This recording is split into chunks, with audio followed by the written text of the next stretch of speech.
Good morning, friends. Today we are going to continue with second unit of a Sale of Goods Act, that is conditions and warranties. Before moving further, we just revise what we have done in the previous lecture. We have seen that in the case of Sale of Goods Act, in the case of sale of goods, there are two terms, that is conditions and warranties. Conditions क्या है? Conditions has been defined as essentials to the main purpose of the contract, and warranties are collateral to the main purpose of the contract. Condition, as the name implies itself, कि वहाँ पे कुछ conditions डाली गई है, यानी अगर वो condition satisfy नहीं होती है तो then the buyer is entitled to resign the contract and claim for refund and also damages. तो ये conditions and warranties, ये दोनों भी क्या है? They are the stipulations. Stipulations is representations or requirement as asked by the buyer from the seller, or a representation given by the seller to the buyer. The conditions are essentials to the main purpose of the contract, that is the crux of the contract, and if that particular main purpose is not satisfied, buyer is entitled to cancel the contract, resign the contract, claim the damages and also the refund if those conditions are not satisfied, that means if there is a breach of condition. Whereas warranty is a collateral to the main purpose of the contract, that means it is a supporting part, it is a secondary part, it is not essential part.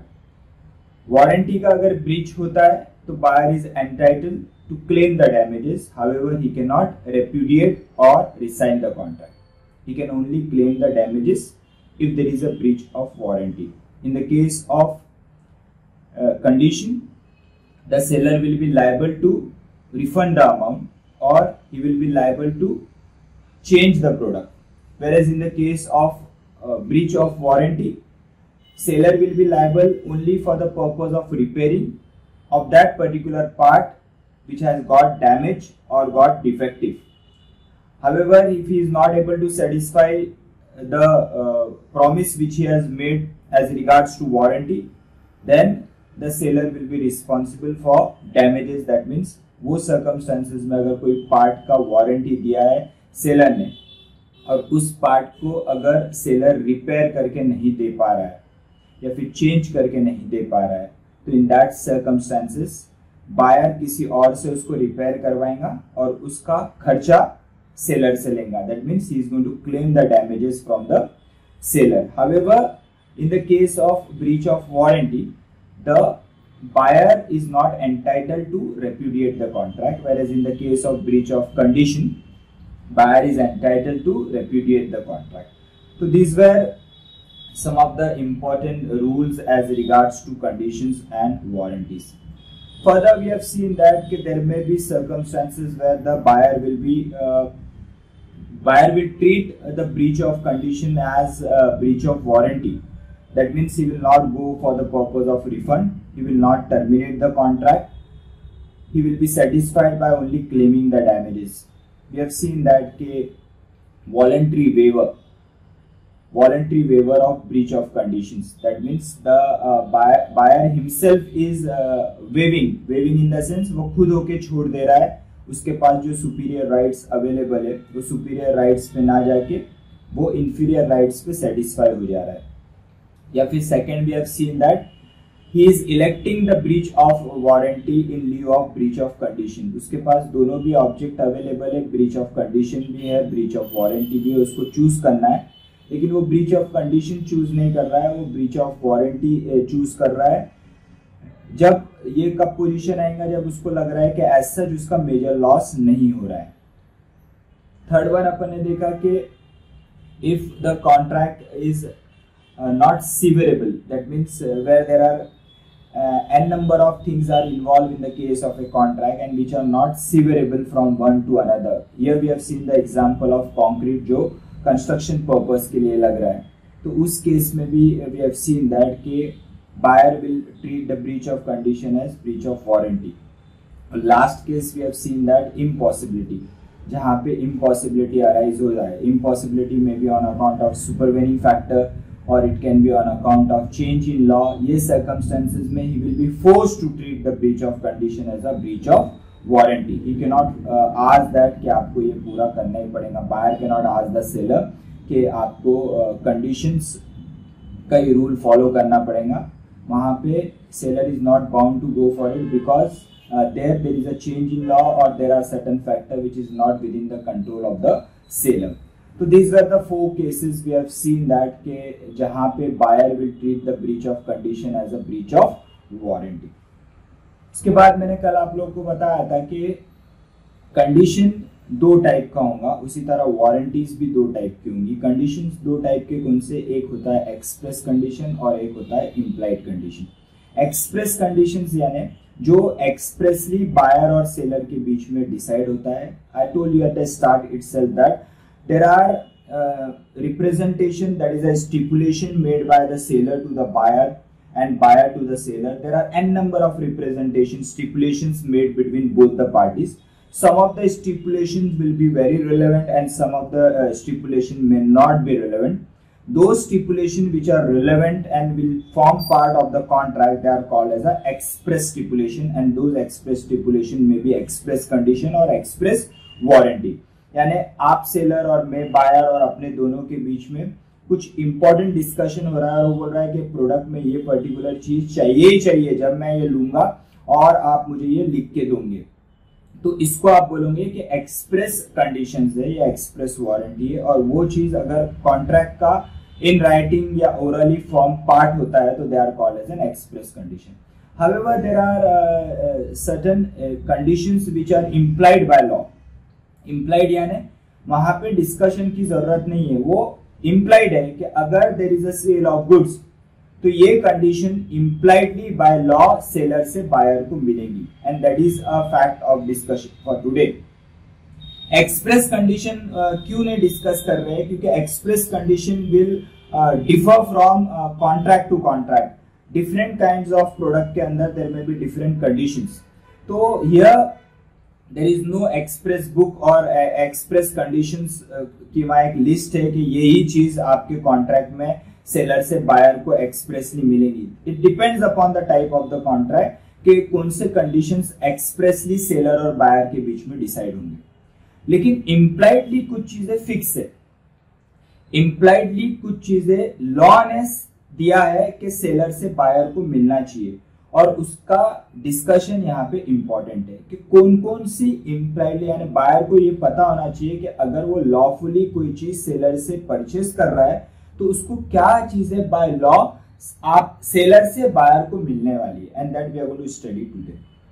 Further it has been said that कि there is every possibility that के seller expressly contract में कोई चीज include कर सकता है और बोल सकता है कि impliedly by law it has been given, लेकिन मैं ये आपको नहीं दे पाऊंगा. तो वो कॉन्ट्रैक्ट के अंदर उस तरीके के सेंटेंस डाल के वो लिख देगा और बोलेगा कि ये आपको नहीं मिलेगा, and it will be agreeable even by the buyer. Fine. तो अगर वो ऐसा नहीं लिखता है तो then there is a presumption कि ये चीजें इम्प्लाइड कंडीशन सेलर से बायर को मिलेगी, and that we are going to discuss today. So you have 2 kinds of conditions. One is an express condition and one is implied condition. Once again we will just go through that. Express conditions are those which are agreed upon between the parties at the time of contract and are expressly provided in the contract. These are expressly provided in the contract. Implied condition, it is a condition which the law presumes into the contract of sale. The law presumes that the parties have incorporated it into their contract. It is presumed that whenever there is a sale of goods, these particular conditions impliedly by law will transfer from the seller to the buyer. Fine. The implied conditions are read into every contract of sale unless they are expressly excluded by the parties. Impliedly मिलना ही चाहिए, लेकिन some time it will be decided between the seller कि ये चीज आपको नहीं मिलेंगी. That is a different course of action, that is a different case. However, if nothing has been expressly told by the seller to the buyer or expressly decided between the buyer to the seller कि ये implied by law है लेकिन ये contract के अंदर ये चीज आपको नहीं मिलेंगी, तो then that is a different matter. However अगर ऐसा नहीं है तो इम्प्लाइडली कुछ चीजें बाय लॉ सेलर से बायर को ट्रांसफर होंगी, and that we are going to refer you what they have given.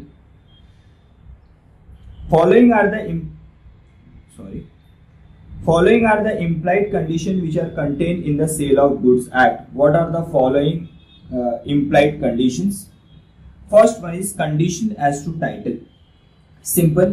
Condition as to title in the sense ownership. Whenever you lawfully purchase a goods from the seller to the buyer, आप payment दोगे, उससे goods purchase करोगे, तो impliedly क्या होगा कि ownership will be transfer legally from the seller to the buyer, because आपने legally वो चीज परचेस की है. तो यहाँ पे बोलने का मकसद क्या है कि इम्प्लाइडली इट इज अंडरस्टूड के सामने वाला सेलर जो चीज बेच रहा है वो उसका लीगल ओनर है.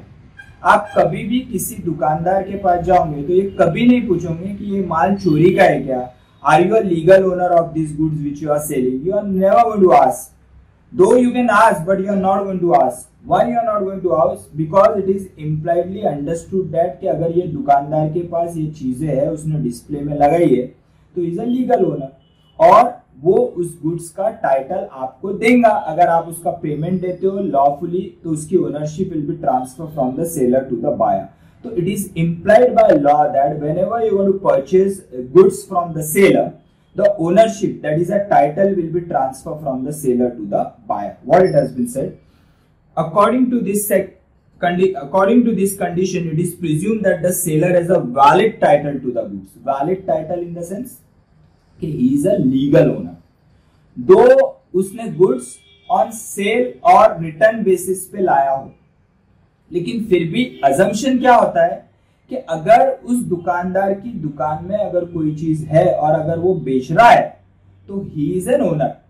You are not bother about it कि वो उसका ओनर है या नहीं हो रहा है, लेकिन प्रिजम्पशन क्या बोलता है कि ही इज एन ओनर, इसीलिए वो चीज आगे उसको सेल कर रहा है. तो अगर आप कोई दुकानदार से कोई चीज लेते हो तो it is assume by law कि ownership, that is a title, will be transfer from the seller to the buyer. That is, he has the right to sell the goods. If later on the buyer comes to know that the seller has no valid right to sell the goods, that he may reject the goods and claim the refund of price if already paid. अगर वो उसका legal owner नहीं है लेकिन फिर भी वो goods आगे सेल कर दे रहा है और आप लेके आ रहे हो और बाद में पता चलता है, या फिर जो थर्ड पार्टी जिस पर्टिकुलर पार्टी के वो गुड्स थे जो उसका लीगल ओनर था, जिससे आपने खरीदा, वो उसका लीगल ओनर नहीं है, कोई थर्ड पार्टी उसका लीगल ओनर था, और वो आके अगर आपको कोई चीज, वो आपको पता चलता है कि आपने चीज तो ले ली लेकिन आप उसके ओनर नहीं बने क्योंकि सामने वाला जिससे आपने चीज खरीदे वही उसका ओनर नहीं था, तो then you are entitled. It will be called as breach of condition. which condition? This is an implied condition. So breach of implied condition, and you will be entitled to go for remedy. And what is the remedy available for breach of condition with the buyer? He can resign the contract, repudiate the contract, and claim for refund together with the damages. That's what he can do. तो condition as to title का meaning क्या है कि अगर buyer seller से कोई चीज ले रहा है तो it is assumed that कि legal title will be transferred from the seller to the buyer. However, later on, if it comes to knew that कि he was not a legal owner, then the buyer will be entitled to repudiate the contract, claim for refund together with the damages. Example: A purchased a tractor from B who had no title to it. मैंने आपसे कोई tractor purchase किया ये समझ के, presumption क्या है कि आप बेच रहे हो तो आप ओनर हो, लेकिन उसके आप ओनर नहीं थे जो मुझे पता नहीं है. After 2 months, the true owner spotted the tractor and demanded it from A. आपसे मैंने ट्रैक्टर ले लिया, आपको 2 लाख रुपए दे दिए, जबकि आप उसके ओनर नहीं थे. जब उसका ट्रू ओनर आया, उसने वो ट्रैक्टर मेरे से डिमांड किया. उसने बोला कि आपने ट्रैक्टर किस तरीके से लिया, ये तो मेरा ट्रैक्टर है, तो वो ट्रैक्टर मुझे उसको देना पड़ा. मैंने 2 लाख रुपए आपको दिए थे लेकिन ओनरशिप मुझे नहीं मिली. प्रिजम्पशन क्या है कि when you legally purchase a goods the ownership will be transfer, title will be transfer. मुझे नहीं मिला क्योंकि आप ही उसके ओनर नहीं थे, तो आपसे वो गुड्स मैंने लिए, लेकिन ट्रू ओनर स्पॉट हो गया, उसने वो गुड्स मेरे से वापस ले लिए। तो what I am going to do, I am going to repudiate the contract, claim the refund। जो 2 लाख रुपए आपको दिए थे वो मैं वापस लूंगा together with the damages। Held that A was bound to hand over the tractor to its true owner and A could sue B, the seller, without title for the recovery of the purchase price। So what is the first implied condition? Is condition as to title। It is assumed by law that when the seller sells the goods, he is a legal owner and he is legally going to transfer the title from him to the true owner, जो भी उस goods को purchase करेगा, to the buyer। Second one is condition as to description। Condition as to description का meaning क्या है कि whenever seller gives any description about the goods, then that goods should comply with that description। यानी अगर seller उस goods के बारे में बायर को कोई चीज बता रहा है तो उस गुड्स के अंदर वो डिस्क्रिप्शन होना चाहिए। यहाँ पे ऐसा अजम्पशन है। लॉ क्या बोलता है कि अगर सेलर प्रोडक्ट के बारे में कोई चीज बायर को बता रहा है, कोई डिस्क्रिप्शन दे रहा है, then the product should comply with the description given by the seller. अगर बाद में जाके जो डिस्क्रिप्शन सेलर ने दिया वो डिस्क्रिप्शन के हिसाब से वो प्रोडक्ट काम नहीं कर रहा है, तो again the law says that कि buyer is entitled to cancel the contract and claim the refund. तो सेलर डिस्क्रिप्शन अगर प्रोडक्ट के बारे में दे रहे, मैं दुनिया भर की बातें नहीं कर रहा हूं, सेलर अगर मार्केट की कंडीशंस के बारे में बताता है कि सबसे सस्ता प्रोडक्ट मेरा है और मैं बेस्ट क्वालिटी प्रोडक्ट दे रहा हूं, तो अभी तक उसने प्रोडक्ट के बारे में नहीं बताया, ये ओवरऑल यहां वहां की बातें कर रहा है। तो ये चीजें इररिलेवेंट है।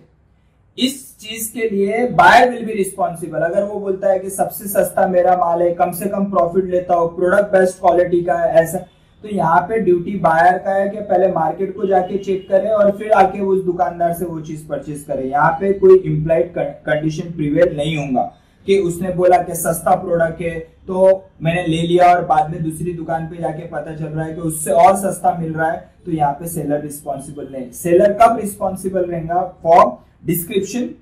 अगर वो प्रोडक्ट का डिस्क्रिप्शन बायर को दे रहा है और वो प्रोडक्ट उस डिस्क्रिप्शन के हिसाब से काम नहीं कर रहा है, तो in that circumstances the seller will be responsible. तो what it says, sometimes the goods are sold by description। In such cases the implied condition is that the goods shall correspond with the description। The term correspondence with description means that the goods purchased by the buyer must be same which were described by the seller। If subsequently it is discovered that the goods do not correspond with the description, the buyer may reject the goods and claim the refund of price if already paid। The act, however, does not define description. A sale has been deemed to be by the description। What are the examples they have given? A at Kolkata sells B 12 bags of waste silk। Waste silk in the sense there may be some special quality of silk that has been named as waste silk। So how it has been described? That silk material has been described as waste silk। That means a special name has been attached to the product। वो product के नाम को ही क्या दिया हुआ है? Waste silk, यानी कोई स्पेशल क्वालिटी का प्रोडक्ट होगा। On its way from Murshidabad to Kolkata there is an implied condition that the silk shall be such as is known in the market as waste silk. If not, B is entitled to reject the goods. That means how it has been describe, that product has been describe as waste silk. तो वो product, वो waste silk, there may be N number of qualities under the silk, A quality, B quality, waste silk. तो यहाँ पे उस particular silk को क्या नाम दिया गया है, डिस्क्राइब कैसा किया गया है? Waste silk. इसका मीनिंग क्या है कि वो सिल्क वेस्ट सिल्क ही होना चाहिए। अगर वो कोई दूसरे क्वालिटी का सिल्क है, यानी उसका मीनिंग क्या है कि product is not as per the description given by the seller, buyer is entitled to reject the goods and claim the refund together with the damages. What are the second example? A ship was contracted to be sold as copper fastened vessel। यानी a ship एक special material का बना हुआ है और वो special material को describe कैसा किया है? Copper fastened vessel. But vessel का मीनिंग है शिप, कॉपर फास्टन का मीनिंग क्या है कि वो शिप ये पर्टिकुलर मटेरियल से बना हुआ है, but actually it was only partly copper fasten, यानी वो पूरा शिप उस मटेरियल से नहीं बना हुआ था, it was partly, that means गलत डिस्क्रिप्शन सेलर ने बायर को दिया है। Hence the goods did not correspond to the description and hence could be returned, or if the buyer took the goods he could claim the damages for breach. The act however does not define description, a sale has been deemed to be by the description. Third example क्या है? Where the buyer has never seen the goods and purchased them only on the basis of description given by the seller. Amit purchased reaping machine from Sunil, who described it 1 year old and used only to cut 50 to 60 acres, but Amit found that the machine is extremely old. Amit was entitled to reject the machine because the machine did not correspond with the description given by the seller. That means here seller has cheated the buyer. Seller ने buyer को क्या बोला कि ये जैसा seller अगर buyer को बोलता है कि एंटिक चीज है, ये बहुत पुरानी चीज है या बहुत नवी चीज है, एंटिक यानी बहुत मेरे दादा के जमाने का है, अभी आपको ये कहीं मिलेगा ही नहीं, ये प्योर मटेरियल का बना हुआ है, इसका मीनिंग है कि buyer has relied on the description given by the seller. Here what is the example given कि ये मशीन पूरा नवा है, सिर्फ थोड़ा बहुत यूज हुआ है, और ऐसा बोल के सेलर ने बायर को मशीन दे दिया। जैसा अपन गाड़ी के बारे में देखते हैं, वो बोलता है कि ज्यादा चला नहीं है, लोग क्या करते हैं बहुत चला लेते हैं और किलोमीटर उसको रिवर्स करके जीरो पे लेके आते हैं या बहुत कम से कम, ताकि बायर को पता ना चले कि गाड़ी ज्यादा चली हुई है, तो दैट मींस दैट चीटिंग। तो यहाँ पे भी सेलर ने क्या किया, उस रीपिंग मशीन यानी एग्रीकल्चर मशीन जो फार्म पे यूज होती है, उसके बारे में बताया कि नवा मशीन है, थोड़ा बहुत यूज हुआ है, और ऐसा बोल के सेलर ने बायर को वो चीज को सेल कर दिया और मशीन को सेल किया। That means he has given a false description. बाद में बायर को पता चला कि ये मशीन तो काफी पुराना है, सेलर ने जो डिस्क्रिप्शन दिया था उस हिसाब से मशीन नहीं है, तो in this circumstances buyer will be entitled to cancel the contract, terminate the contract, repudiate the contract and claim the refund together with the damages. What is the third important implied condition is condition as to sample. Condition as to sample का meaning क्या है कि अगर buyer seller को कोई sample बताता है और बोलता है कि ये सैंपल को मैच करते हुए मुझे 1 टन माल चाहिए, जैसे अपन generally when you go to purchase, दाना बाजार में आप जाते हो और कोई चावल का सैंपल लेके जाते हो, कोई गेहूं का सैंपल लेके जाते हो, कोई दाल का सैंपल लेके जाते हो, और वहां दुकानदार को यू शो दैट कि राइस का सैंपल है, इस टाइप का राइस मुझे चाहिए। राइस में आप देखोगे कि there are n number of qualities, Kali, you can call it Kali Moonch, and there are n number of, I mean there are different names given to that particular rice. Basmati rice है, old basmati rice है, 10 साल पुराना rice है, and so on, you have the n number of quality. तो when you go to the shopkeeper and show the sample to that particular shopkeeper, और आप बताते हो और उसको बोलते हो कि ये सैंपल को मैच करते हुए मुझे 1 टन माल चाहिए, तो लॉ क्या बोलता है कि अगर दुकानदार वो सैंपल को देख के माल देता है तो entire bulk of the quantity should match with that particular sample. उसमें से ऐसा नहीं हो सकता है कि थोड़ा माल मैच हो रहा है और बाकी का माल मैच नहीं हो रहा है।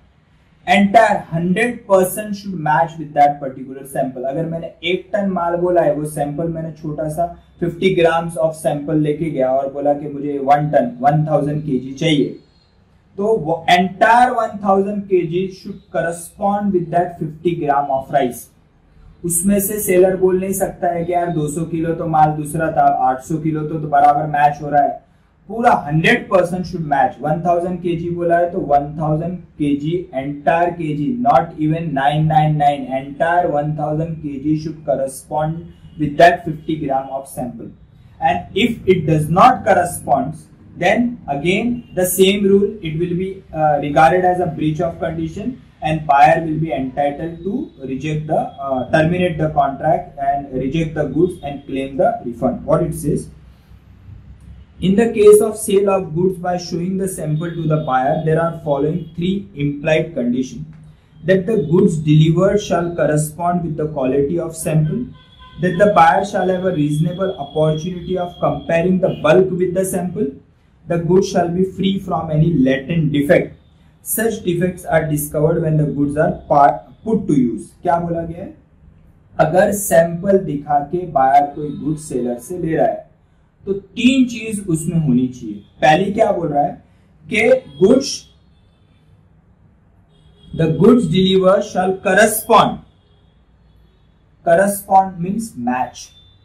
इक्वल होना चाहिए. जो क्वालिटी का माल मैं मांग रहा हूं वही क्वालिटी के गुड्स आपने मुझे देना चाहिए. उसमें से कोई भी अब पार्ट ऑफ द गुड्स ऐसा नहीं होना चाहिए कि थोड़ा बहुत पार्ट मैच नहीं हो रहा है, ऐसा नहीं. एंटायर मैं बोल रहा हूं कि ये सैंपल से रिलेटेड मुझे इतना माल चाहिए तो पूरा 100% माल उस सैंपल उस क्वालिटी को इक्वल होना चाहिए. Second, that the buyer shall have a reasonable opportunity. पहला क्या है? करस्पॉन्ड होना चाहिए. दूसरा रीजनेबल अपॉर्चुनिटी होना चाहिए. Buyer should have a reasonable opportunity to verify the goods.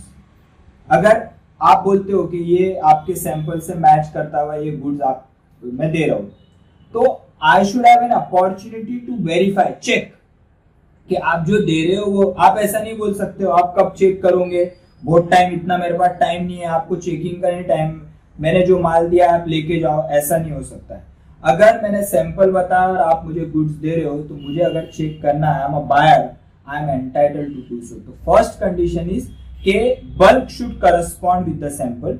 Second one is buyer should have a reasonable opportunity to check the goods. और third क्या बोल रहा है? It should be free from latent defect.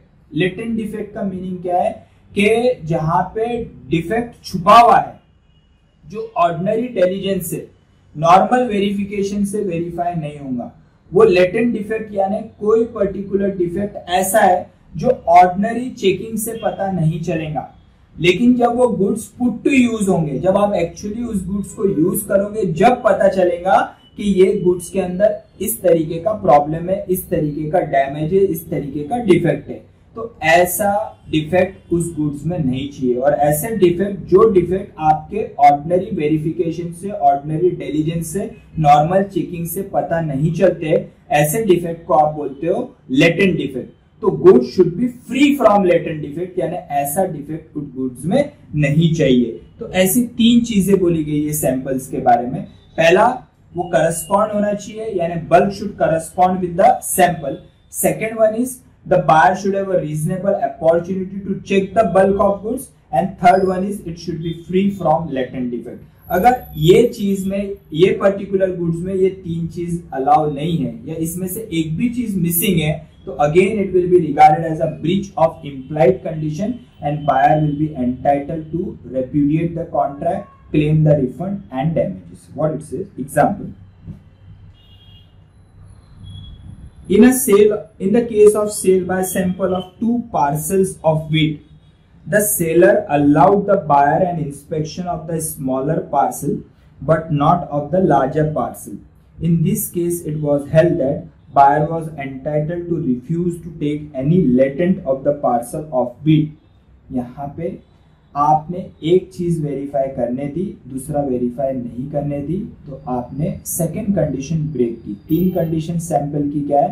Correspond, दूसरा reasonable verification, तीसरा free from latent defect. तो आप verify नहीं करने दे रहे हो, then buyer will be entitled to cancel the contract. Second example, a company sold certain shoes made of special sole by sample for the French army. The shoes were found to contain paper not discoverable by ordinary inspection. Hence, the buyer was entitled to refund of the price plus damages. यहाँ पे buyer ने एक शू manufacturer को एक order दिया, यानी army ने शू manufacturer को एक शूज, स्पेशल शूज बनाने का ऑर्डर दिया. स्पेशल शूज इसीलिए क्योंकि उन्होंने एक सोल बताया कि सोल यानी जो आपके जूते के पीछे जो सोल होता है, दैट इज जो पीछे जिसपे शूज टिका हुआ होता है, तो that is called as a sole. तो आर्मी के लिए कोई स्पेशल सोल का मटेरियल का वो शूज चाहिए था. तो आर्मी वालों ने उस शू मैन्युफैक्चरर को बताया कि इस सोल का हमको शूज चाहिए. तो यहाँ पे सैंपल बताया और ऑर्डर दिया. शू मैन्युफैक्चरर ने क्या किया, वो शूज उसी तरीके का बनाया, लेकिन उसका सोल जो स्पेशल सोल का बोला गया था वो ना लगा के पेपर सोल लगाया, यानी हल्के मटेरियल का।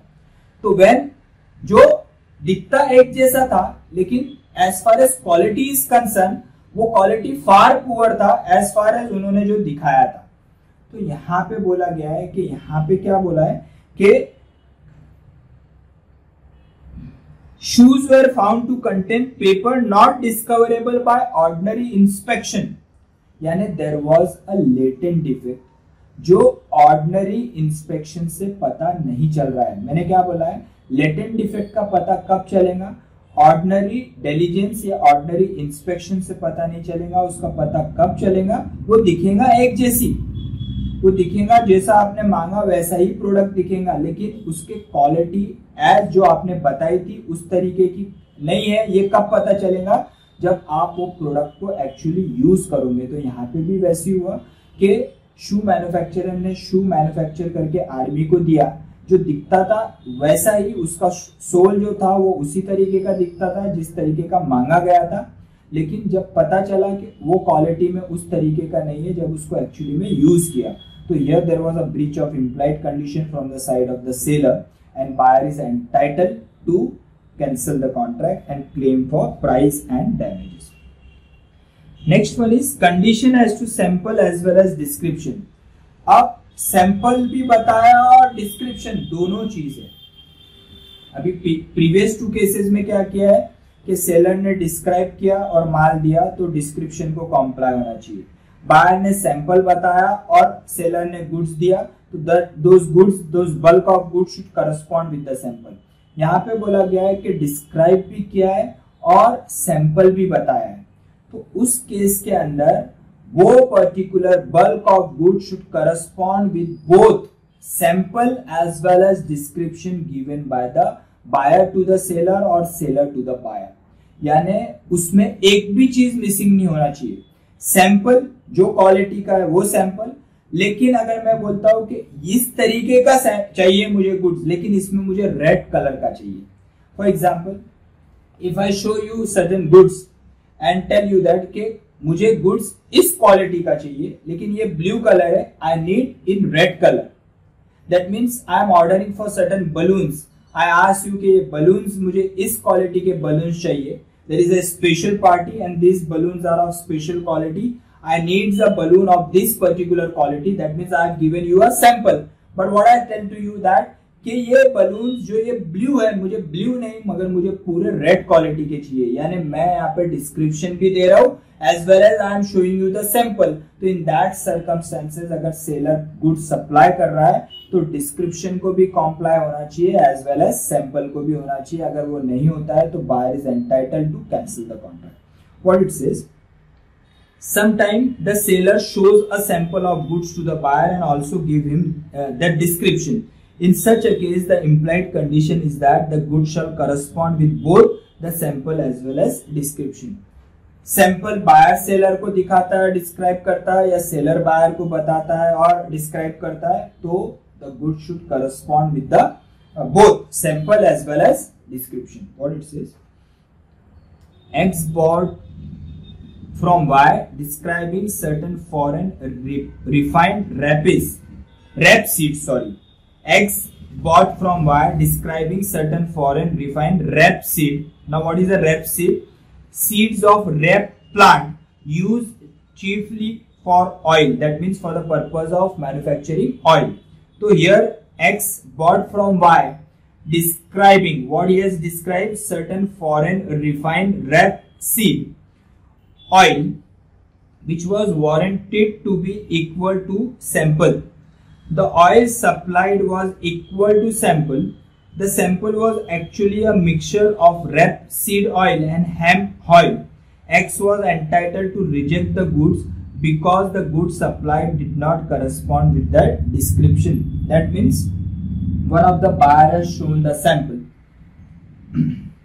and as asked for a special quality, as asked for a description, he has described and said that कि इस तरीके का sample with this particular description I need. The way I have given you the example कि I have shown you one of the goods and asked that I need this quality with that particular description. That means these balloons of this quality but of red color. So in the same manner here one of the party has shown a sample and together with that he has given a description कि ये goods with this particular description I need. और seller ने कोई goods बताए, ये describe किया कि ये particular goods में ये particular चीज है. तो यहाँ पे sample भी बताया और description भी दिया, लेकिन बाद में जाके पता चला कि जो डिस्क्रिप्शन दिया है वो पार्टली कॉम्प्लाई कर रहा है, वो फुल्ली कॉम्प्लाई नहीं कर रहा है. What it said over here, X bought from Y describing certain foreign refined rapeseed oil which was warranted to be equal to the sample. यानी सैंपल बताया और सेलर ने वो गुड्स दिए और डिस्क्राइब किया कि ये goods correspond with the rapeseed oil. The oil supplied was equal to sample, यानी जैसा सैंपल दिखता था सेम टू सेम जो ऑयल सप्लाई किया वो सैंपल था, अरे वो बल्क ऑफ गुड्स था. लेकिन क्या था, the sample was actually a mixture of rapeseed oil and hemp oil. X was entitled to reject the goods because goods supplied did not correspond with the description. Now what happened कि यहाँ पे एक sample बताया, that sample consists of certain mixture. मैं वो particular दुकानदार के पास लेके गया और उसको बताया कि इस तरीके की ये ऑयल चाहिए, लेकिन ऑयल के अंदर ये तो मिक्सचर है, ये रेपसीड और हेम्प, यानी there may be different qualities like I am not aware with what is that actually oil is. तो oil of that specific material, rapeseed oil और हेम्प ऑयल, ये दो चीज का मिक्सचर.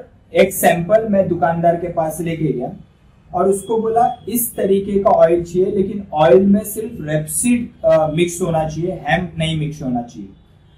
सेलर ने वही बोल के मुझे दे दिया कि आप जो बोल रहे हो वही है, इसमें सिर्फ रेपसीड ऑयल है, हेम्प ऑयल नहीं है. तो यहाँ पे बाद में मुझे पता चला कि उसने जो डिस्क्राइब किया है उसको वो करस्पॉन्ड नहीं कर रहा है. तो इन दैट दो it was equal to the sample but it was not equal to the description given.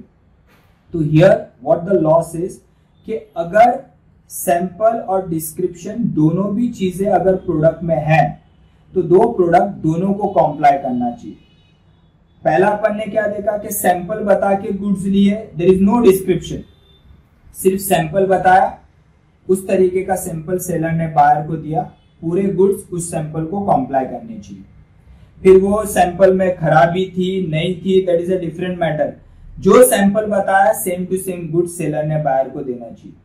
Next अपन ने देखा कि अगर कोई सेलर डिस्क्रिप्शन देता है और गुड्स देता है आफ्टर दैट डिस्क्रिप्शन, तो goods should comply with the description. Next अपन ने देखा कि सैंपल भी है लेकिन उसके साथ साथ डिस्क्रिप्शन भी अटैच है. मैं सैंपल बता रहा हूं लेकिन डिस्क्राइब भी कर रहा हूं कि ये चीज ऐसी है, इस तरीके का ही मटेरियल, लेकिन मुझे थोड़ा हाई क्वालिटी चाहिए. चाइनीज प्रोडक्ट होते हैं, बैग्स होते हैं, वो दिखते एक जैसी है लेकिन सबकी क्वालिटी अलग अलग रहेंगी और सबका रेट अलग अलग रहेंगे. तो यहाँ पे आप बोल रहे हो दिखना इस तरीके का चाहिए, यानी प्रोडक्ट मुझे इस तरीके का चाहिए लेकिन क्वालिटी फर्स्ट ग्रेड चाहिए. There may be different qualities, A grade, B grade, C grade. तो आई टेल यू दैट कि I need the product which is in this particular shape but it should belong to A quality, A grade. या फिर mouse इस तरीके का देना चाहिए, ये आईबॉल का माउस है लेकिन मुझे सैमसंग का माउस चाहिए. दैट मीन्स दिखना इस तरीके का प्रोडक्ट सैंपल, लेकिन description I need of certain other colour, certain other brand.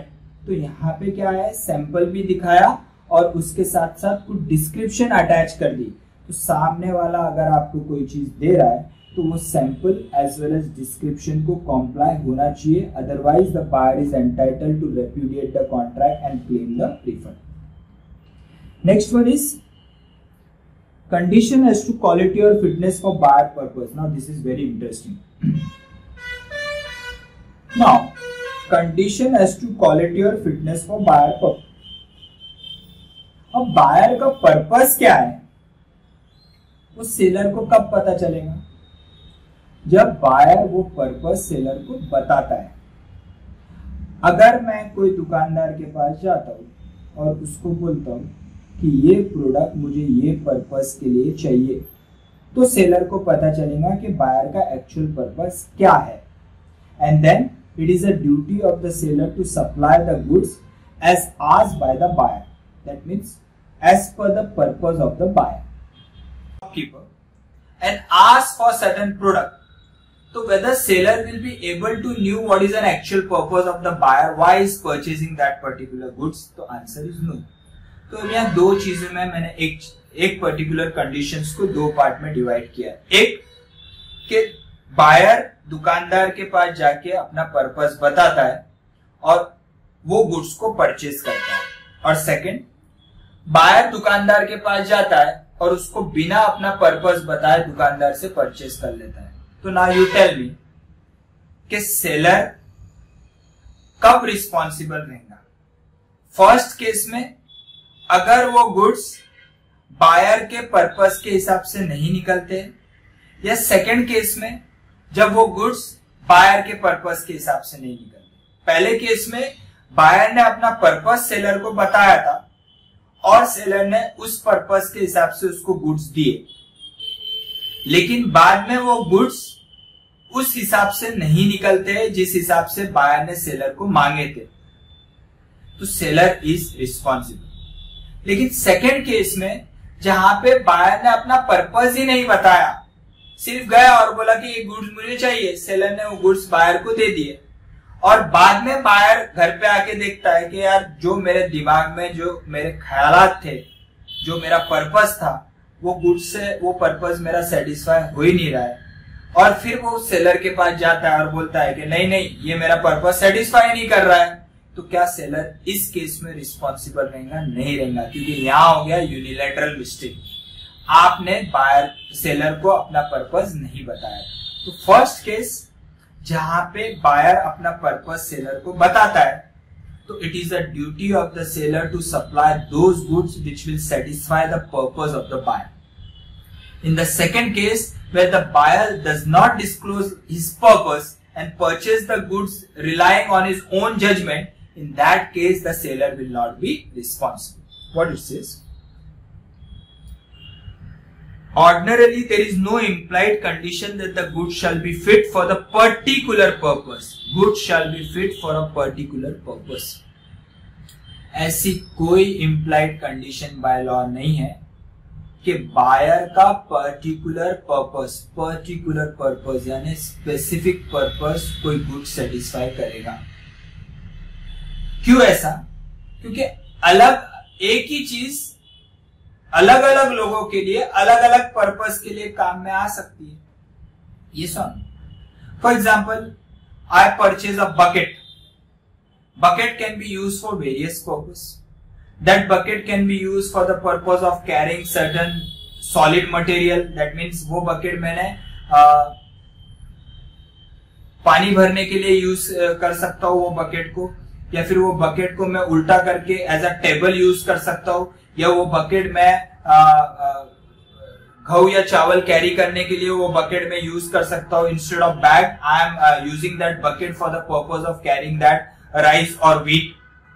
तो एक पर्टिकुलर प्रोडक्ट अलग अलग बायर के लिए अलग अलग पर्पस के लिए यूज हो सकता है।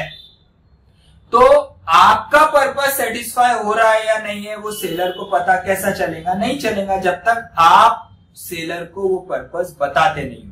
तो यहां पे बोल रहा है कि बायर का पर्टिकुलर पर्पस वो प्रोडक्ट सेटिस्फाई करेगा, ऐसी कोई इंप्लाइड कंडीशन नहीं है। जैसे कि मैंने बकेट ली, बकेट मैंने बैठने के लिए यूज किया, यानी मैं उसको उल्टा रख के एज अ टेबल यूज करने वाला हूं। लेकिन जैसे ही मैं उल्टा रख के उस पर बैठने गया वो बकेट हो गई ब्रेक, और मैं सेलर के पास आ रहा हूं और बोल रहा हूं क्या बकेट दी आपने, उस पर मैं बैठा तो क्रैक हो गई। तो सेलर बोलेगा बकेट पानी भरने के लिए यूज होता है, ना कि बैठने के लिए। आपने मुझे बताना चाहिए था आप कौन से पर्पस के लिए यूज कर रहे हो। तो यहां पे क्या बायर उस प्रोडक्ट को रिजेक्ट कर सकता है? नहीं कर सकता। तो यहां पे there is no implied condition के पर्टिकुलर पर्पस बायर का प्रोडक्ट सेटिस्फाई करेगा कि नहीं करेगा, अनलेस एंड अनटिल बायर वो पर्पस सेलर को बताता है। आगे क्या बोल रहा है? seller is not responsible to know the particular purpose of the buyer if the buyer chooses the goods negligently. That means seller का ये कोई ड्यूटी नहीं है कि वो बायर से इंक्वायरी करे कि आप क्यों ले रहे हो, सेलर को कुछ पड़ी है क्या, सेलर क्यों इंक्वायरी करेगा। बायर अगर आता है वो बोलता है ये चीज चाहिए, वो दे देगा। जैसे कि आप दुकानदार, आप मेडिकल स्टोर में जाते हो और बोलते हो कि एक कॉम्बीफ्लेम दो, तो वेदर ये इंक्वायर्स आप कॉम्बीफ्लेम क्यों ले रहे हो, किसको दुख रहा है, पेन किलर है, ये आप किस पे यूज करने वाले हो, वेदर ये inquires, he will never inquire. If you go and ask for 2 Combiflam, वो आपको 2 कॉम्बीफ्लेम दे देगा और पैसा ले लेंगे। उसी तरह कोई पर्टिकुलर प्रोडक्ट, आप कोई भी प्रोडक्ट लेने जाते हो तो सेलर का ये duty. I am not talking about all the medicine, because in case of certain medicine it is a duty of the pharmacist to inquire, to see the prescription and only give. I am talking about a general medicine, generic medicine, normal medicine, जैसा pain killer. उसी तरह आप कोई दुकानदार के पास जाते हो तो सेलर का ये कोई रिस्पॉन्सिबिलिटी नहीं है कि वो इंक्वायरी करे। आप जो प्रोडक्ट मांगोगे वो प्रोडक्ट निकाल के दे देगा। घर पे आके अगर आप देखते हो कि वो प्रोडक्ट आपका पर्टिकुलर पर्पस सेटिस्फाई नहीं कर रहा है तो उस केस में seller will not be responsible. Here implied condition, यहाँ पे ब्रीच नहीं ट्रीट किया जाएगा। यहाँ पे breach from the seller side treat नहीं किया।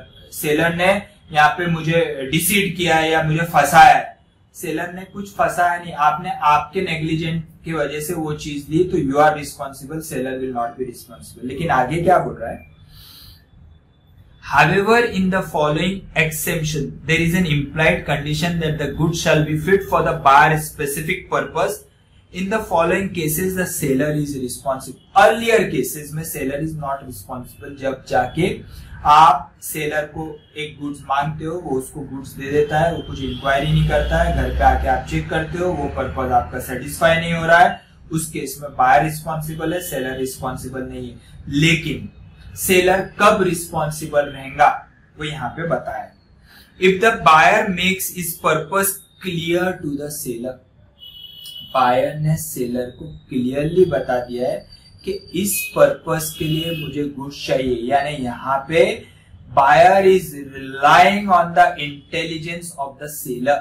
सेलर के इंटेलिजेंस पे बायर रिलाई कर रहा है कि आप मुझे ये प्रोडक्ट दो, अगर वो प्रोडक्ट मेरे हिसाब से नहीं निकलता है, जो मेरा पर्पस है उस पर्पस को सेटिस्फाई नहीं करता है, तो then I am entitled to return the goods and claim the refund.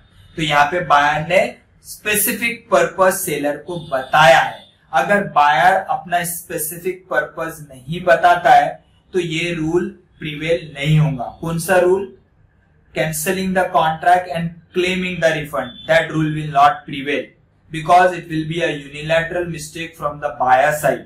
However, where the buyer makes aware to the seller the specific purpose for which the goods is required, in that circumstances seller will be responsible. If the buyer makes his purpose clear to the seller and if the buyer buys the goods relying upon the skill and judgment of the seller, buyer seller के skill पे rely कर रहा है। जैसे कि I given you the example of air condition. एक मेरा hall है, 400 स्क्वायर फुट का हॉल है, मैं शॉपकीपर के पास जाता हूँ, जोशी सेल्स में मैं गया और वहां पे बोला कि मेरा 400 स्क्वायर फीट का हॉल है, आप आपके कोई इंजीनियर को भेजिए, सेल्समैन को भेजिए, वो वहां पे वो हॉल को देख लेगा और उसके बाद मुझे आप बताइए कि मुझे वहां पे कितने टन का एसी लगाना चाहिए। तो यहाँ पे buyer is relying on the seller skill and judgement. तो यहाँ पे ये सेलर का ड्यूटी बन जाता है कि वो बराबर वेरीफाई करे और उस हिसाब से ही बायर को प्रोडक्ट दे जो स्पेसिफिक पर्पस बायर का सेटिस्फाई हो। अब यहाँ पे seller has not properly verified the place और उसने गुड्स सप्लाई कर दिया, तो देन वो गुड्स बायर के पर्पस को सेटिस्फाई नहीं कर रहा है, तो here it will be regarded as a breach of implied condition and then the seller will be responsible. Buyer will be entitled to return the goods and claim the refund together with the damages. क्योंकि यहाँ पे buyer seller के skill और judgement पे rely कर रहा था। लेकिन अगर बायर ने खुद के स्किल से वो गुड्स परचेज करके लेके आ गया बिना सेलर से डिस्कस करे, तो उस केस में seller will not be responsible. Example, A bought a set of false teeth from B, a dentist, but the set was not fit for A's mouth. A rejected the set of teeth and claimed the refund of the price. It was held that A was entitled to do so as the only purpose for which he wanted the set of teeth was not fulfilled. False teeth का meaning क्या है? Artificial teeth। बुढ़े लोगों को होता है ना, जिनके दांत गिर जाते, तो वो डेंटिस्ट के पास जाता है, तो डेंटिस्ट उसका मेजरमेंट लेता है और वो टीथ बराबर उस हिसाब से बना के, क्योंकि सबके मेजरमेंट एक जैसे नहीं होते, तो बराबर मेजरमेंट लेता है, उस मेजरमेंट के वो टीथ बनाता है और वो टीथ आपको देता है। Those teeth are called as a false teeth और they are also called as a artificial. अभी सपोज मैं डॉक्टर के वहां गया और मेरे पूरे दांत गिर गए, तो वो मेजरमेंट लेके मेरे दांत बना के देंगे, आर्टिफिशियल दांत। तो वो मेरे चौकटा, जिसको अपन चौकटा बोलते हैं, वो यहाँ पे बैठना चाहिए कि नहीं बैठना चाहिए? ऑब्वियसली, क्योंकि यहाँ पे I am relying on the judgement and skill of that particular doctor. वो डॉक्टर ने वो टीथ मेजरमेंट बनाया, गलत मेजरमेंट ले लिया और वो टीथ आर्टिफिशियल टीथ मुझे बना के देता है, वो चौकटा बना के देता है, वो चौकटा मेरे मुंह में बैठ रहा ही नहीं है। तो इस सर्कमस्टेंसेस में वेदर सेलर इज रिस्पॉन्सिबल और not, obviously is responsible and buyer will be entitled to reject the goods and claim the refund. Second example, A went to B's shop and asked for a Merit saving machine, that means special brand saving machine. B gave A the same and A paid the price. A relied on the trade name of the machine rather than on the skill and judgment of the seller of the B. In this case, there is no implied condition as to the fitness of the machine for the buyer for a particular purpose. Very, very important. यहाँ पे आप brand name में कोई चीज ले रहे हो,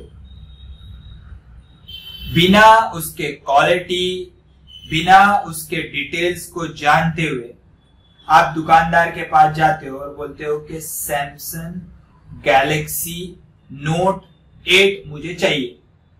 you go to a mobile shop और आपने क्या डिमांड किया?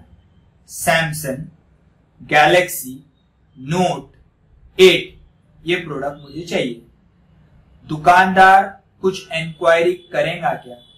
आप कौन से पर्पस के लिए ले रहे हो, आपका स्पेसिफिक पर्पस क्या है, उससे आप क्या फोटो खींचने वाले हो या फिर आप क्लासेस के लिए हो, ये सेलर का रिस्पॉन्सिबिलिटी नहीं है। यहाँ पे बायर ने एक ब्रांड नेम, वो ब्रांड नेम उसने कहां से सुना था, या उसने खुद इंक्वायरी किया था, या खुद उसने गूगल पे सर्च किया, खुद क्वालिटी वेरीफाई कर ली, वो सिर्फ दुकानदार के पास गया और उसको बोला मुझे सैमसंग गैलेक्सी नोट 8 चाहिए। दुकानदार ने वो पीस निकाला और उसको बोला 48,000, 3,000 का डिस्काउंट, 45,000 रुपीज में आपको ये मोबाइल पड़ेगा। आपने पैसा दिया, वो मोबाइल फोन लेके आ गए। घर पे आके पता चलता है कि जिस मकसद के लिए आपने वो नोट 8 लिया था, वो मकसद सेटिस्फाई नहीं हो रहा है। तो क्या बायर रिस्पॉन्सिबल है या सेलर? ऑब्वियसली बायर, क्योंकि आपने एक ब्रांड में परचेज करके लाया। तो whenever you purchase a goods under the brand name and when you feel that that particular goods is not satisfying a specific purpose for which you have purchased the goods, then seller is not responsible because you have not relied on the skill and आपने बताया नहीं seller को। आपने brand advertisement देखी और आपको लगा अरे ये प्रोडक्ट तो बहुत अच्छा है, आप जाके वो प्रोडक्ट लेके आए और आपको पता चला कि आपका जो पर्पस था वो पर्पस यहाँ पे भी वैसे हुआ है। मैरिट सेविंग मशीन, सिलाई मशीन जिसको बोलते हैं, आप गए दुकानदार को बोला कि ये कंपनी का मुझे सेविंग मशीन, सिलाई मशीन दीजिए, उसने दिया, आपसे पैसे ले लिया। घर आके देख रहे हो कि यार इस पे तो डेनिम जींस, इस पे वो सिलाई नहीं हो रहा है, तो क्या सेलर रिस्पॉन्सिबल रहेगा? नहीं रहेगा, क्योंकि आप अगर उसको डिस्क्राइब करते थे, उसको बोलते थे कि मुझे यहाँ पे जीन्स का सिलाई के लिए सिलाई मशीन चाहिए, डेनिम का सिलाई करने के लिए मुझे मशीन चाहिए, तो यहाँ पे आपने डिस्क्रिप्शन दिया है, तो जब सेलर का रिस्पॉन्सिबिलिटी बनेगा कि बायर को वही सिलाई मशीन सप्लाई करे जिस पर्पस के लिए बायर वो मशीन ले रहा है। आपने डिस्क्राइब किया नहीं, आपने ब्रांड बोला, तो वो ब्रांड का चीज है। हाँ, सेलर कब रिस्पॉन्सिबल रहेगा? अगर सेलर ने डुप्लीकेट ब्रांड आपको दिया तो वहां पे चीटिंग हो जाएगा। लेकिन अगर उसने ओरिजिनल ब्रांड आपको दिया है, लेकिन आपको पता चलता है कि आपने जिस मकसद के लिए लिया था वो मशीन, उस ब्रांड का मशीन आपका पर्पस सेटिस्फाई नहीं कर रहा है, तो उस केस में सेलर रिस्पॉन्सिबल नहीं रहेगा। Fine. Next example, this is very important. X bought a refrigerator. X bought a refrigerator without asking the dealer whether it is fit to make ice.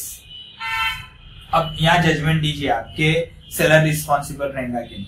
मैं दुकान में जाता हूं और बोलता हूं कि मुझे रेफ्रिजरेटर चाहिए, तो रेफ्रिजरेटर का नॉर्मल काम क्या है? नॉर्मल काम क्या है?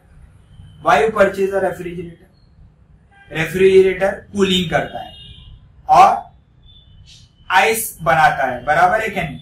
वही काम है, उसका नॉर्मल काम है। तो यहाँ पे क्या बायर डिस्क्राइब करेगा कि मैं रेफ्रिजरेटर क्यों ले रहा हूं? जो काम, जिस प्रोडक्ट का नॉर्मल जो काम है वो प्रोडक्ट सेटिस्फाई होना चाहिए।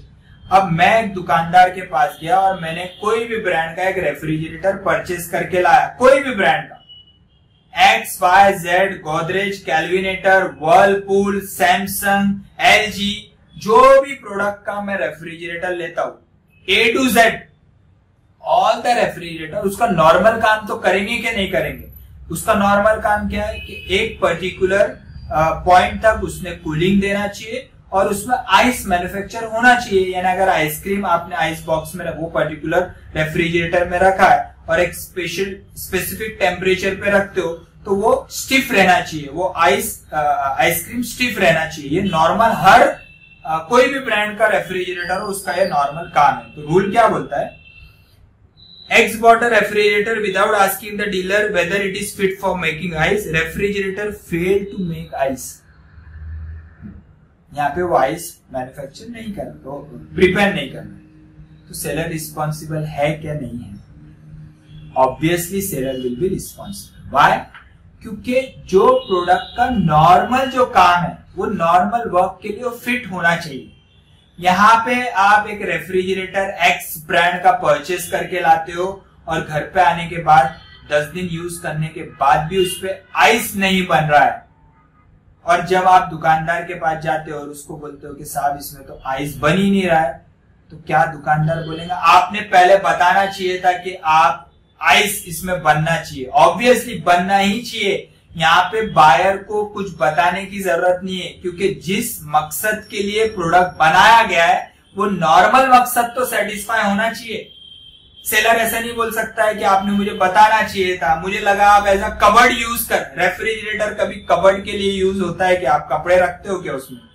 नहीं, यहाँ पे रेफ्रिजरेटर का। तो इस केस में सेलर विल बी रिस्पॉन्सिबल। यानी नॉर्मल इसका बोलने का ऑब्जेक्टिव क्या है कि जब आप कोई प्रोडक्ट लेते हो, अगर आपने आपका स्पेसिफिक पर्पस बताया तो सेलर ने उस पर्पस के लिए वो गुड्स देना चाहिए। अगर वो पर्पस सेटिस्फाई नहीं होता है, सेलर रिस्पॉन्सिबल रहेगा। अगर आपने बिना पर्पस बताए कोई प्रोडक्ट परचेज किया है, तो जो प्रोडक्ट का नॉर्मल काम है, नॉर्मल पर्पस है, वो नॉर्मल पर्पस हो सकता है बायर का स्पेसिफिक पर्पस सेटिस्फाई ना हो, लेकिन नॉर्मल पर्पस सेटिस्फाई होना चाहिए। जैसे कि यहाँ पे रेफ्रिजरेटर का एग्जांपल है। When you purchase a refrigerator from a shopkeeper, the normal purpose of the refrigerator is what? To make cooling and to make ice. This is a normal purpose of a refrigerator which should be satisfied. If that normal purpose is not getting satisfied, then the seller will be responsible. Buyer will be entitled to reject the goods and claim the refund together with the damages. So what it says? The dealer is liable. Dealer is liable. That means seller is liable to refund the price because the refrigerator was unfit for the purpose for which it was meant, and the buyer was not required to disclose the particular purpose. यहाँ पे अगर product का कोई normal काम है, normal काम satisfy होना चाहिए। अगर नॉर्मल पर्पस सेटिस्फाई नहीं होता है, seller will be responsible. As a general rule, it is the duty of the buyer to examine the goods thoroughly before he buys them in order to satisfy himself that the goods will be suitable for the particular purpose for which he is buying. This is known as the rule of caveat emptor, which means that let the buyer beware. Let the buyer beware. Caveat emptor, ये topic we are going to study for later on. Caveat emptor का normal meaning क्या है? When you go for purchasing the goods, it is a duty of the buyer to properly verify the goods and purchase. Later on अगर आपको पता चलता है घर पे आने के बाद कि ये डिफेक्ट जो ऑर्डिनरी डिलीजेंस से आप पता लगा सकते थे, लेकिन आपने आपका ऑर्डिनरी डिलीजेंस यूज नहीं किया है, तो उस वक्त सेलर रिस्पॉन्सिबल नहीं रहेगा। जैसे कि I given you the example कि एक प्रोडक्ट के ऊपर स्मॉल सा स्क्रैच है, उस स्क्रैच से उसके परफॉर्मेंस पे फर्क नहीं पड़ रहा है। जो आपको दिख रहा था, सेलर को भी दिख रहा था, बायर को भी दिख रहा था, लेकिन बायर ने उसमें उस प्रोडक्ट को वो स्क्रैच को इग्नोर किया and he has purchase the goods, और बाद में आके वो कंप्लेन करता है नहीं इस पे तो स्क्रैच है, तो in that case seller will not be responsible. Next one is condition as to merchantability. Condition as to merchantability, merchantability में दो चीज में डिवाइड किया गया है, एक खुद के यूज के लिए और दूसरा for the purpose of resale in the market. अगर आप कोई गुड्स परचेज करते हो तो मर्केंटेबिलिटी का यहाँ पे मीनिंग क्या है, जिससे अभी थोड़ी देर पहले ही देखा कि जो पर्पस के लिए गुड्स बनाया गया है वो गुड्स उस पर्पस के लिए यूज होना चाहिए, यानी उसका काम में आना चाहिए। जैसे कि आप purchase a chair from a shopkeeper. Chair का नॉर्मल पर्पस क्या है? चेयर का नॉर्मल पर्पस है कि एक नॉर्मल वेट का आदमी उस चेयर पे आराम से बैठ सकता है, बराबर। अगर वो नॉर्मल वेट का आदमी अगर उस चेयर पे बैठता है तो चेयर का पावर टूट जाता है, तो then obviously seller will be responsible. Seller ऐसा बोल नहीं सकता है बायर को, आपने पहले बताना चाहिए था कि चेयर आपको बैठने के लिए चाहिए। बताना चाहिए था का मीनिंग क्या है? चेयर का पर्पस ही वही है कि आदमी बैठने के लिए चेयर यूज करता है, ना कि कोई दूसरे पर्पस के लिए। तो वो नॉर्मल पर्पस सेटिस्फाई नहीं हो रहा है, तो then the seller will be responsible. That means अगर आप कोई चीज आपके सेल्फ यूज के लिए लेते हो और वो ऑब्जेक्टिव जिस मकसद के लिए वो गुड्स बनाए गए वो नॉर्मल ऑब्जेक्टिव सेटिस्फाई नहीं हो रहा है, तो देन वो गुड्स वो मर्केंटेबल क्वालिटी का नहीं है, सेलर रिस्पॉन्सिबल रहेगा। उसी तरह रीसेल, आप गुड्स आप होलसेलर से ले रहे हो in order to sell in the market, तो वो रीसेलेबल होना चाहिए, यानी आपसे मैंने लिया मार्केट में वो बिकने लायक होना चाहिए, तो that is also called as a merchantable. What it says, the expression mercantable quality means the quality and the condition of the goods must be such that a man of ordinary prudence would accept them as a good of that description. Goods must be free from any latent or hidden defect. Man of ordinary prudence would accept them as a good of that description. Good of that description. यानी generally xerox आप बोलते हो, तो xerox यानी xerox is not I mean it is a name of a person जिसने वो xerox machine को invent किया, तो वो मशीन का ही नाम हो गया जेरोक्स। एक्चुअली उसको बोलते हैं फोटोकॉपी। तो यहाँ पे when you call it as a xerox तो आपके दिमाग में क्या आता है? फोटोकॉपी। जब आप बोलते हो कॉलगेट तो आपके दिमाग में क्या आता है? कॉलगेट यानी टूथपेस्ट। तो इसका मीनिंग ये क्या है कि अगर कोई प्रोडक्ट को एक पर्टिकुलर नाम दिया गया है तो सामने वाले के दिमाग में एक चीज आ जाती है कि इस पर्पस के लिए ये सामने वाले ये बायर को ये चीज चाहिए। तो वो बोल रहा है कि when you purchase certain goods, तो वो गुड्स का जो नॉर्मल काम है वो गुड्स ने वो काम करना चाहिए। नॉर्मल डिस्क्रिप्शन जो है, when you purchase certain I mean mobile, what is a general mobile का नॉर्मल ऑब्जेक्टिव क्या है? कोई भी एक सादा से ज्यादा 600 रुपीज का भी आप मोबाइल परचेज करोगे, तो when you purchase a mobile तो उसका नॉर्मल पर्पस क्या है? स्पेसिफिक पर्पस तो लाखों हो सकते हैं। नॉर्मल पर्पस क्या है कि you purchase a mobile for the purpose of calling and receiving the call, तो ये normal. When you purchase a refrigerator, उसका नॉर्मल पर्पज क्या है, कूलिंग करना चाहिए। तो ऑर्डिनरी डिस्क्रिप्शन, जो नॉर्मल डिस्क्रिप्शन है वो डिस्क्रिप्शन वो गुड्स से सेटिस्फाई होना चाहिए। अगर ये नॉर्मल डिस्क्रिप्शन ही वो गुड्स से सेटिस्फाई नहीं हो रहा है तो इसका मीनिंग क्या है कि वो गुड्स डिफेक्टिव है, सेलर ने आपको डिफेक्टिव गुड्स बेच दिए। तो क्या इस केस में सेलर रिस्पॉन्सिबल है या नहीं? Obviously seller will be responsible. The goods must be free from any latent or hidden defect. The term mercantability has not been defined in the Sale of Goods Act. However, it has been interpreted by the court, and basically it means the two things, namely, if the goods are purchased for condition as to mercantability, self-use and resale. Mercantability, as far as Sale of Goods Act is concerned, it is not anywhere defined.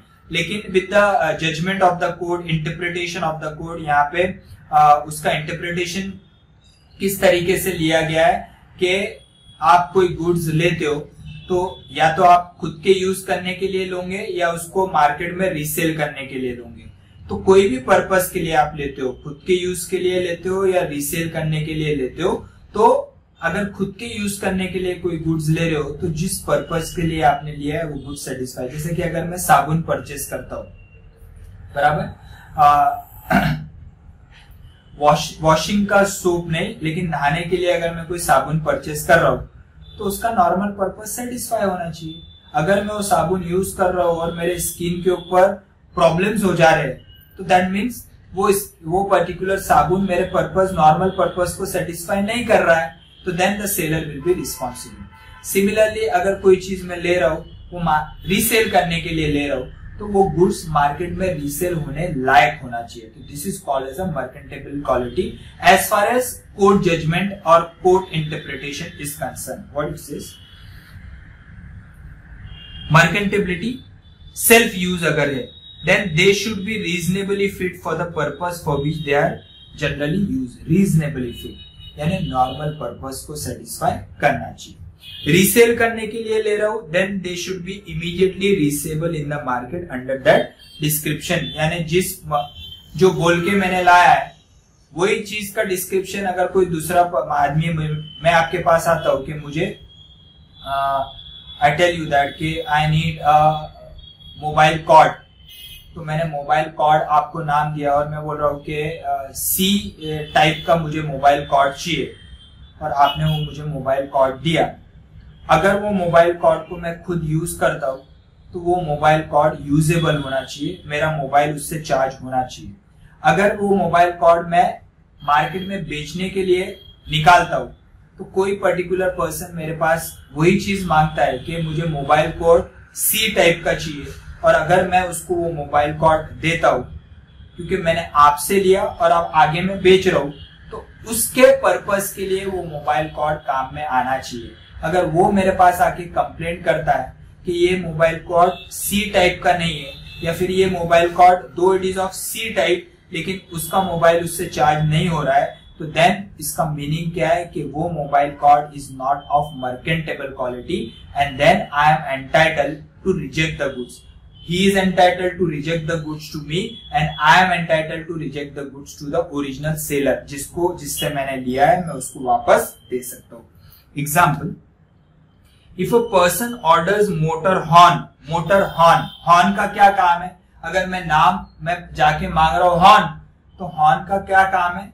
वो horn वो purpose के लिए use होना चाहिए।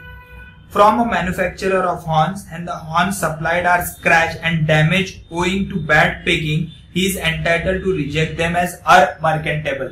That means मैंने horn order किया, आई am a dealer, मैं retailer हूं, मैं होलसेलर से हॉर्न मंगा रहा हूं, तो ऑब्वियसली हॉर्न का परफेक्ट पैकिंग होना चाहिए, वो रीसेलेबल होना चाहिए इन द सेंस कि अगर वो आपसे मैं माल लेके अपने दुकान पे डिस्प्ले करता हूं तो वो डिस्प्ले के द्वारा वो सेल होना चाहिए। अगर उसका पैकिंग ही बराबर नहीं है, वो पर्टिकुलर गुड्स दिखने में बराबर नहीं है, अंदर से स्क्रैचेस है उसके ऊपर, तो क्या वो गुड्स मेरे से कोई परचेस करेगा? No one is going to purchase. That means those goods are not resaleable. In that case I am entitled to reject the goods. यानी मैन्युफैक्चरर ने क्या किया, उसका पुराना माल जो डैमेज गुड्स थे या फिर वो जिसका पैकिंग डैमेज था या जिसके ऊपर स्क्रैचेस थे, वो गुड्स मुझे भेज दिए, बराबर। तो क्या मेरे से वो goods, though I have receive it for a lesser cost but still it is not saleable, I will not be able to sell in the market, तो that means the goods are not of merchantable quality, I am entitled to reject the goods. Second example, A bought a black velvet cloth from C and found it to be damaged by white ants and the condition as to merchantability was broken. Black velvet यानी कपड़ा जिसके ordinary verification से ये पता नहीं चलता है कि उसमें कोई डिजीज लेटेंट डिफेक्ट है यानी कोई जर्म्स है। वो कब पता चलता है, जब आप उसको यूज करना चालू करते हो। तो यहाँ पे आपने एक चीज लाई जिसके अंदर लेटेंट डिफेक्ट था, ऑर्डिनरी डिलीजेंस से आपको पता नहीं चल रहा था, बाद में आपको पता चला जब आपने उसको कंज्यूम यूज करना चालू किया तो अरे इसमें तो प्रॉब्लम है, तो देन इसका मीनिंग है कि वो goods are not of merchantable quality and the buyer is entitled to reject the goods and claim the damages. Last example under this is condition has to wholesomeness. Condition has to wholesomeness का meaning क्या है? This wholesomeness, this word is generally use for the purpose when you purchase, जैसे खाने पीने की चीज, आप food eatables item purchase करते हो तो उसके लिए होलसमनेस का वर्ड यूज किया गया है। Whenever you go for purchasing, suppose एक ठेले पे कचौरी वाला खड़ा है, जब आप उससे कचौरी लेते हो तो यू नेवर आस्क, जनरली आप पूछते नहीं हो कि ये ताजा है या बासी है, because it is presume by law that कि वो ताजा है। जब आप ब्रेड परचेस करने के लिए जाते हो तो इट इज प्रिज्यूम कि जो ब्रेड वो सामने वाला आपको दे रहा है वो होलसम होगा, दैट मीन्स वो बासी नहीं है, वो ताजा ब्रेड आपको दे रहा है।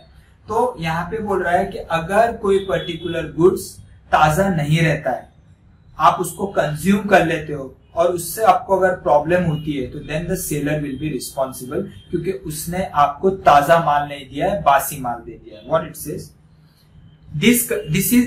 This condition is a part of condition as to merchantability only. Merchantability यानी यहाँ पे wholesomeness is also merchantability only, यानी मर्केंटेबिलिटी का ही पार्ट है wholesomeness. It is applicable in the case of eatables, that is foodstuff and other goods which are used for human consumption. As per this condition, goods should be fit for human consumption. A supplied F with milk. The milk contained typhoid germs. F wife consumed and the milk was infected and she died. Hell, there was a breach of condition as to fitness and A was liable for damages. एक दूध वाले से मैंने दूध purchase किया, अभी दूध white colour का होता है जनरली, उसमें अगर कोई जर्म्स है तो पता नहीं चलता, तो उसने दूध काफी पुराना बासी दूध वो मुझे दे दिया और वो मेरे वाइफ ने कंज्यूम कर लिया and she died. Next morning I go to him, वो दूध वाले के पास में जाता हूँ और मैं बोलता हूँ thank you so much, I am not going to do that, मैं मजाक कर रहा हूँ। यहाँ पे अगर कोई पर्टिकुलर ईटेबल्स मैंने लिए, यहाँ पे एग्जांपल दिया कि आई परचेज मिल्क जिसमें टाइफाइड जर्म्स थे, यानी स्पेसिफिक जर्म्स थे जो ऑर्डिनरी इंटेलिजेंस से, ऑर्डिनरी देखने से आप नॉर्मली अगर वो वेरीफाई करोगे कंटेनर को तो आपको पता नहीं चलेगा कि दूध ताजा है कि बासी हो। आपने वो ले लिया, वो आपकी वाइफ ने कंज्यूम किया एंड शी डाइड। तो here it has been said that goods were not fit for human consumption, यानी वो बासी दूध था, ताजा दूध नहीं था। और इस केस में who is responsible? Seller will be responsible for supplying this particular goods जो होलसमनेस के कंडीशन को सेटिस्फाई नहीं करता था। तो these were the 7 implied conditions implied by law which should be satisfied, and if it is not satisfied, seller will be responsible, buyer will be entitled to reject the goods and claim the damages. Fine. So one by one, once again we'll revise all these implied conditions. What is the first implied condition? First implied condition is condition as to title. Condition as to title. When you purchase the goods from a shopkeeper, the seller lawfully transfer the ownership to the buyer. It is presumed by law कि जब आप कोई चीज purchase करोगे तो ownership, that is a title of that particular goods will be transfer from the seller to the buyer. Second one, condition as to description. अगर सेलर कोई डिस्क्रिप्शन देके गुड्स सप्लाई करता है तो ये सेलर का ड्यूटी बन जाएगा कि वो गुड्स उस डिस्क्रिप्शन को कॉम्प्लाई करे। यानी यहाँ पे सेलर ने कुछ झूठ नहीं बोलना चाहिए, कुछ गलत बात नहीं बोलना चाहिए उस प्रोडक्ट के बारे में। जो सही सही है वही सही बात प्रोडक्ट के बारे में बायर को बताना चाहिए। यानी द डिस्क्रिप्शन जो भी सेलर बायर को देता है तो then that product should comply with the description given by the seller. Third one is condition as to sample. अगर you show a sample, buyer sample बता के सेलर से कोई गुड्स परचेज कर रहा है बल्क में, तो entire bulk should comply with the sample as far as the quality is concern. Then जो सैंपल बताया गया है उसी सैंपल को bulk quantity should be supplied by the seller. अगर बल्क क्वांटिटी उस सैंपल्स को कॉम्प्लाई नहीं करता है तो seller will be responsible, buyer will be entitled to reject the goods and claim the refund and damages. उसके बाद बोला गया condition as to sample as well as description. यहाँ पे अगर सैंपल के अलावा डिस्क्रिप्शन भी इन्वॉल्व है तो good should comply with both sample as well as description. अगर एक चीज को कॉम्प्लाई कर रहा है और एक चीज को कॉम्प्लाई नहीं कर रहा है तो then the buyer will be entitled to reject the goods. Sample बताया और उसके साथ बायर ने कोई एक्स्ट्रा डिस्क्रिप्शन दिया है, यानी इस शेप का गुड्स चाहिए लेकिन इस क्वालिटी में चाहिए, यानी सैंपल्स के साथ साथ डिस्क्रिप्शन भी दिया है, तो सेलर का ये ड्यूटी है कि जो भी गुड्स वो सप्लाई करेगा वो दोनों को कॉम्प्लाई करना चाहिए, सैंपल्स को भी और डिस्क्रिप्शंस को भी। अगर उसमें से एक भी चीज मिसिंग है तो then the seller will be responsible, buyer will be entitled to reject the goods. उसके बाद बोला गया कंडीशन एज टू क्वालिटी और फिटनेस फॉर बायर पर्पस। अगर बायर ने अपना पर्पस नहीं बताया और गुड्स परचेज करके लाता है तो buyer is responsible, seller responsible नहीं रहेगा। बायर उस गुड्स को रिजेक्ट नहीं कर सकता है अगर उसका पर्पस सेटिस्फाई नहीं हो रहा है तो। लेकिन अगर बायर ने अपना पर्पस सेलर को बताया है तो it is a duty of the seller to supply those goods which will satisfy the specific purpose of the buyer and seller will be responsible if that purpose is not getting satisfied. However, secondly it has been said that कि अगर buyer कोई brand name में goods purchase करके लाता है बिना अपना purpose बताए सेलर को तो उस केस में सेलर रिस्पॉन्सिबल नहीं रहेगा, बायर रिस्पॉन्सिबल रहेगा, क्योंकि उसने एक ब्रांड का चीज परचेज किया है खुद के स्किल और जजमेंट से, सेलर रिस्पॉन्सिबल नहीं रहेगा। यहाँ पे ब्रीच ऑफ इम्प्लाइड कंडीशन नहीं माना जाएगा। तीसरा, अगर कोई गुड्स एक स्पेसिफिक पर्पस के लिए बनाया गया है, कोई भी हर एक गुड्स का एक पर्पस होता है, तो वो नॉर्मल पर्पस सेटिस्फाई होना चाहिए। अगर वो नॉर्मल पर्पस सेटिस्फाई नहीं हो रहा है, स्पेसिफिक पर्पस की बात नहीं कर रहे, नॉर्मल, हर एक गुड्स का एक नॉर्मल पर्पस होता है, वो नॉर्मल पर्पस वो सेटिस्फाई होना चाहिए। अगर वो नॉर्मल पर्पस सेटिस्फाई नहीं हो रहा है then the seller will be responsible, buyer will be entitled to reject the goods and claim the refund. उसके बाद बोल रहा है condition as to mercantability. Mercantability is nowhere defined in the act. As far as interpretation is concerned, दो conclusion निकलते हैं। मर्केंटेबिलिटी का meaning है सेल्फ यूज या रीसेलेबल, यानी अगर आप खुद उस गुड्स को यूज कर रहे हो तो आपका जो नॉर्मल पर्पस है वो नॉर्मल पर्पस उस गुड्स से सेटिस्फाई होना चाहिए। और रीसेलेबल यानी अगर आप कोई गुड्स मार्केट में किसी से लाते हो बेचने के लिए तो बिकने के लायक होना चाहिए। अगर वो गुड्स बिकने के लायक नहीं है या फिर अगर खुद के यूज के लिए आप गुड्स ले रहे हो और वो आपके यूज के लायक नहीं है तो then you are entitled to reject the goods and claim the refund. उसके बाद लास्ट बोला गया है होलसमनेस।